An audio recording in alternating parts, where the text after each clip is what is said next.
Have you ever felt like people have already had their minds made up about you?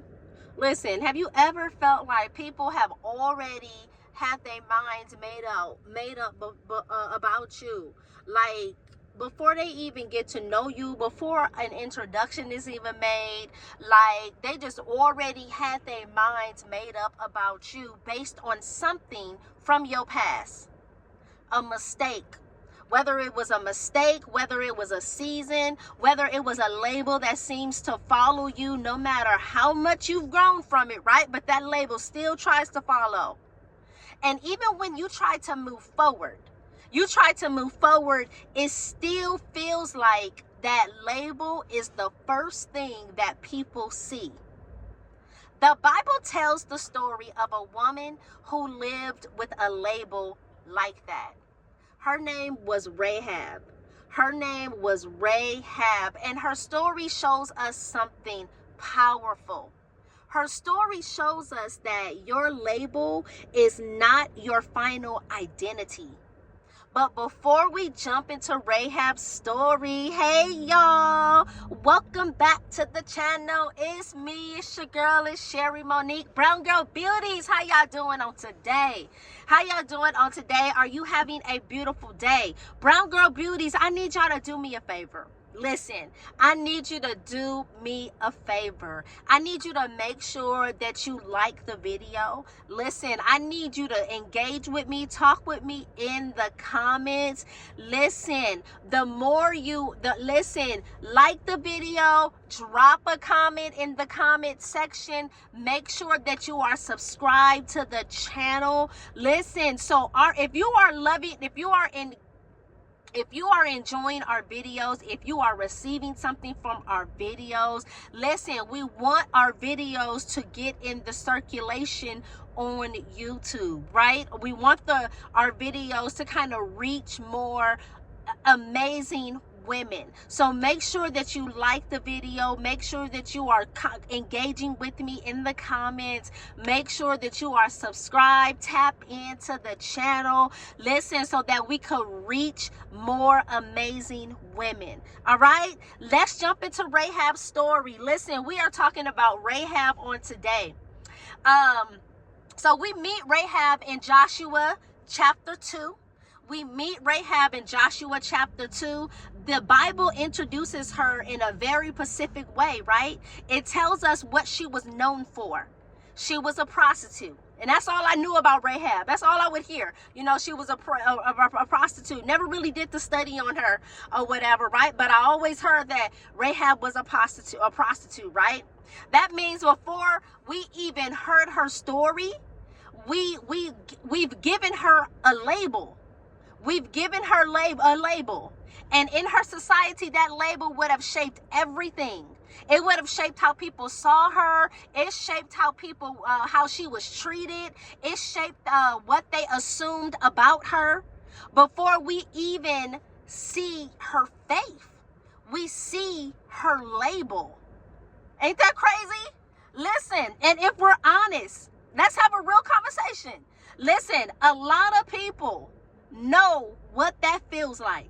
To be known for something you did, to be known for a decision that you made, to be known for a version of you that doesn't fully represent who you are anymore. Man, come on, y'all, be honest. Listen, let me be honest and say, I know what that feels like. I know what that feels like. In Joshua chapter 2, we have two spies entered the city. In the city. Okay, so in Joshua chapter 2, we see here Joshua is now in leadership. He sends two spies over into that city, and somehow, someway, they end up at Rahab's house. He sent them over to scout out the land. Right? So two spies enter into the city. They end up at Rahab's house. Now, this is her moment. She had a choice to make. She can protect herself, or she can take a risk. And Rahab chooses to hide the spies. Word got out that the spies were in the city, and men were sent to Rahab's house to locate and find the men, right? So in that, when the men came knocking at Rahab's door to look for the spies, she had to make a decision. Am I gonna hide to protect herself or take a risk? So in that, that's where she chooses to hide the spies. Just to give a little backstory, she chooses to hide the spies. But here's what's powerful. She doesn't do that randomly. She explains why in Joshua chapter 2, verses 9 through 11. And it reads, I know that the Lord has given you this land. The Lord your God is God in heaven above and on the earth below. Let that sit. Rahab believed in God. Rahab believed in God before she was ever connected to his people. She wasn't trained in faith. She didn't grow up knowing these stories, these Bible stories, right? But something in her said, this is real. And instead of letting her past define her, she made a decision to move towards God. Listen, she made a decision to move towards God. So down into chapter 2, right, we read here, Rahab, she then goes to ask for protection from the spies. She begins for her doing them that favor and hiding them. She asks the spies for protection for herself and her family. And she's given one instruction. The spies give her one instruction: to tie a scarlet cord in your window. That cord becomes more than just a sign. It becomes a reflection of her faith, because she had to believe. She had to believe when everything else falls, this will hold. Listen, she had to believe that when everything around her when everything around her would fall, collapse, but she had to believe that this cord is going to be the thing that keeps my house together, whole and standing. Listen, so let's jump into Joshua chapter 6. Joshua chapter 6, then the moment comes. The city is surrounded. The city is surrounded. The walls fall. Everything begins to collapse. Imagine that. Imagine that. Everything she's known, everything she's ever known, falling apart. But Rahab stays where she was told to stay. She holds on to the instructions she was given. And when it's all over, she is still standing. She and her family still standing. Listen, Rahab goes from being labeled. Rahab goes from being overlooked. Rahab goes from being defined by her past to now being saved, to now being brought into a new community, to now being part of something bigger than herself. And then later, she becomes a part of the lineage of Jesus Christ. See? Listen, let that sit for a second. The woman who was once labeled, the one who was once labeled becomes a part of legacy. Listen, man.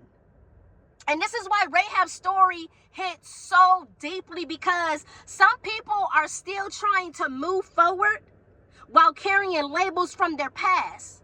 And even when life changes, that label tries to follow. But Rahab's story reminds us that what you've been called is not all. Listen, what you have been called in your past is not always who you are.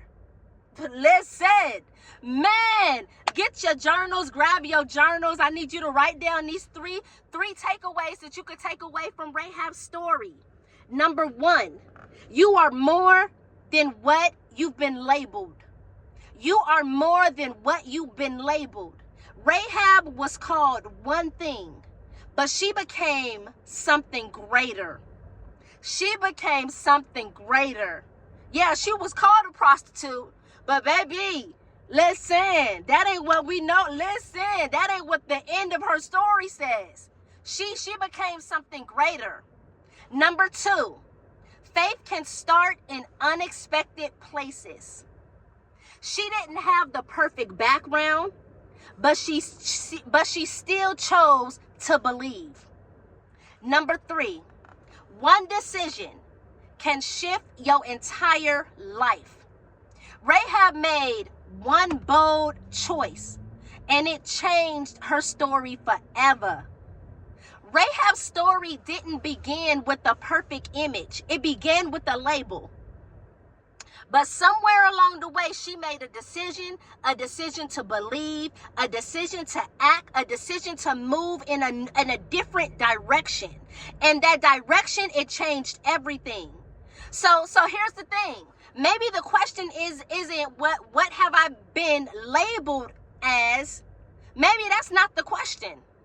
The real question is, who am I becoming from this point forward? Who am I becoming from this point forward? Because I just need you to understand and to remember this. Your label is not your final identity, period. Your label, listen, your past, your mistakes, listen, that is not your final identity. That's Rahab's story, y'all. That's it. That's all. That's what I got for Rahab. Listen, I pray Rahab's story encouraged you. I pray that you were able to get something. I pray that there were moments in Rahab's story to where it made you think and it made you be like, man, who am I becoming from this point forward? I know who people thought I was, but who am I becoming from this point forward? Listen, that's Rahab's story. Y'all know I love y'all to pieces. Thank y'all so much for sitting with me on today. Make sure that you are subscribed to the channel so that you don't miss the next amazing woman in the Bible who we will be talking about next. Have a beautiful day, and I'll catch y'all on the next video.